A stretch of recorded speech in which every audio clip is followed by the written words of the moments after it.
the Chargers and the Vikings. We've seen the Vikings move to the favorite and the total continuing to rise here. The Vikings took the steam. The Chargers 0-2. They look a little discombobulated. They don't look clutch. They have the man, and he can do it, but you got to give him a little bit of support. You can't always give it up on the back end. This guy's too good to be wasting all this talent that he has.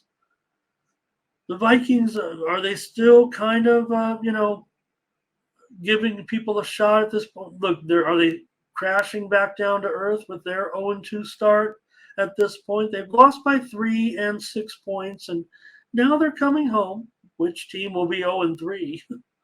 That's tough. My Chargers, could they be? I don't have a lot of confidence, but I wouldn't have a lot of confidence if I was a Vikings fan right now either. So last year they were clutch in these. Here's the thing, like this is going to be like somebody's going to choke, right? These are the two biggest, choking teams in the second half with a big lead, right? Whoever's winning at halftime, take the other team in the second half, it feels like. If the Chargers get up 28-0, you better be hammered, put a little bet on the Vikings. If the Vikings get up, hey, take the Chargers on the money line. They don't have to come back to get you paid as long as you're betting in game. They just get back in the game. This game could be, you want to talk about high volatility. The total's all the way up to 54. Feels like you better bring some defense, and they better have some defense in this one. Vikings, talk about all that success, but as a home favorite, then now they're a favorite. They're terrible as a home favorite. They're a 1-point favorite, but here's the problem. Minnesota can't run the ball, and right now in the NFL, you got to be able to run the ball. Chargers are, missing their, star runner. He's a pass catcher too. There's no doubt about that. So I think that is part of the, equation when you have Eckler. I mean, he's one of those, he's like a McCaffrey type, right?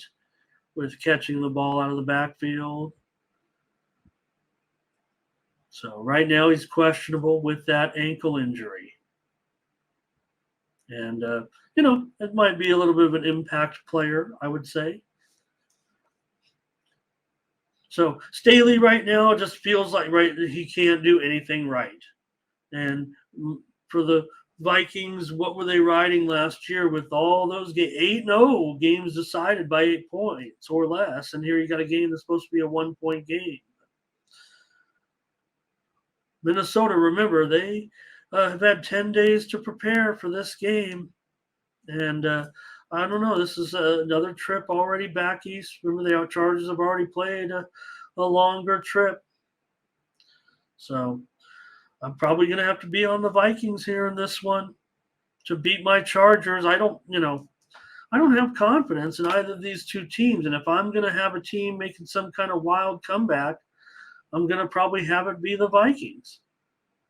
Jamal says, look to the under. I feel like I'm probably going to be on the under. I know, the perception is, right, with Herbert. It's already, the look ahead was 49.5. That really wasn't going to be out there, but maybe it opened 51 in general. It's gone up.